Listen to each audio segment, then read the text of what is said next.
Hi guys, Pete the Wargamer here, back with another painting tutorial. This time I'll be showing you how to paint a 1/100 scale tiger tank, like those found in the Fury starter set for Flames of War, and I'll be using the Vallejo range of paints to do so. Before we start painting, we first of all need to apply a primer so that later layers of paint adhere to the miniature's surface. For this step, I've chosen to use Vallejo's dark yellow spray, as we not only achieve the primer, but we also have the base colour for later steps. Alternatively, you could instead use a grey primer and apply the dark yellow with a regular brush if you don't have access to the spray. For our first step, we are going to be applying a dry brush of dark sand over the entirety of the model. This paint will accumulate only on the raised edges, helping to create contrast between the lighter details and the more shaded recesses. Dry brushing involves loading up a fairly large brush with some paint and removing some of the excess onto a tissue or a piece of paper until only a small amount of paint remains in the bristles. With your dry brush ready, lightly drag it across the whole miniature. The paint will start to accumulate onto the hard edges, leaving only a thin line of light tan. As you can see, this is a very quick and easy step to perform. The next step will be focused on achieving a rust and a red oxide primer coloration. However, as with all of our base coats, before we can apply the paint, we first need to thin it down slightly. This can be achieved by mixing water in with your paint in roughly equal parts water to paint until you have a consistency similar to what you see here.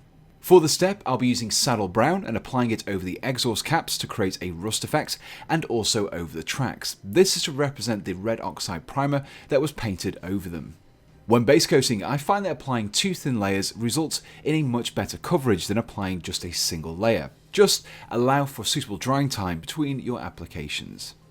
Next, we want to carry on with the tracks and create the appearance of dried mud and dust that's built up onto those tracks. To do this, we'll be using some heavily watered down beige brown. Apply this watery mixture over the tracks so that it flows into those recesses, simulating where mud and dust would occur in the real world.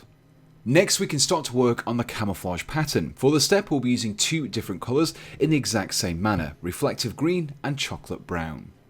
To create the striped camo, start off by painting on some guidelines for your camo pattern using both colours. I would recommend looking at some examples of the camo scheme in order to find the distribution of the colours.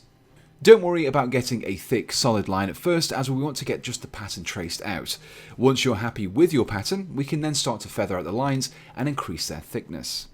This will be achieved by dry brushing in a similar technique to what we used earlier.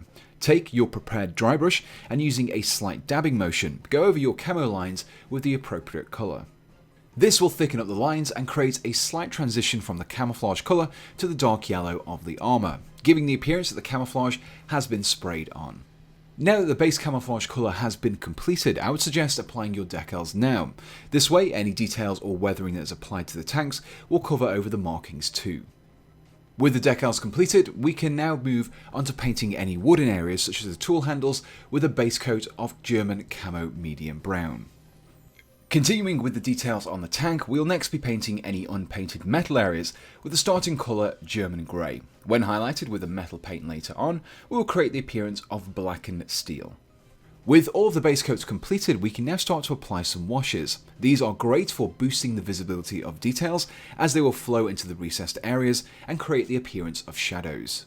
The first wash we will be applying in this way is sepia wash, but straight out of the pot it'll be a little too strong. So we need to water it down a little. Mix water into your wash until you have a consistency similar to what you see here. With your wash thinned, we next want to apply it across the entirety of the armour on our tiger and also over any wooden detailing. Ensure that you get a good even coverage of the wash over the flat surfaces and don't apply too much at any one time. Once dried, you'll find that those small details will stand out much more than they did before, especially where the tank has a Zimric coating on the sides of the hull and turret. The next wash to apply is black wash, thinned in the same manner as before. This time we'll be applying it in two ways. The first is an all-over wash to the black-grey details and also the tracks. The second method is a much more localized and targeted application of the wash. Using a fairly small brush, I'll be directly applying some black wash into some of the details on the hull. By darkening down only certain recesses such as hatches, hinges and panels, we will make the shadows look deeper. This will result in the illusion that these details are more pronounced than they actually are, helping to improve the realism and also the level of detail on the model. Once the washes have been allowed to thoroughly dry, we can then start to apply some damage to the paintwork. We're starting off by adding some paint chips using some Iraqi sand. As this paint is lighter than the armor's base colour, it will simulate a slight three-dimensional appearance. Using a fine brush, we want to add some small lines, focusing along areas where damage is likely to occur. Key areas are around hatches and hinges, where crew climbing in and out of the vehicle, as well as the lower skirts and panels where the tank may have been pushing through heavy foliage or even structures. Keep these lines as ununiform as possible. Varying their thickness and length will improve their realism. Next, we want to increase the depth of some of our paint chips using some German grey once again. By adding this to the centre of some of the paint chips we painted in the last step, we can create the appearance of much deeper scratches, where the metal below the paintwork has become visible. The final step is to add some of the metallic paint, oily steel, to the storage items that we base coated with black grey earlier. Using this paint, we want to carefully apply it along only the edges. A thin brush will help with this. This edge highlighting technique will complete that dark metallic appearance.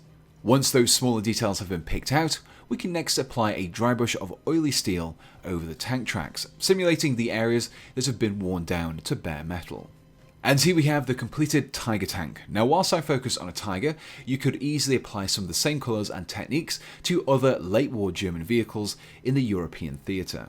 For this tutorial, I took a lot of inspiration from the Colours of War book recently released to accompany Flames of War. It provides in-depth paint guides that cover an extensive range of World War II and Cold War era infantry and vehicles from multiple nations, eras and theatres. It's definitely worth checking out and is a great reference point for modern history wargamers.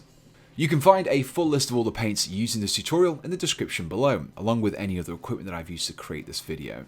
If you enjoyed this video, please do let me know in the comments below and be sure to subscribe to be kept up to date with all of my latest videos. And so, the only thing left to say is, thanks for watching and goodbye.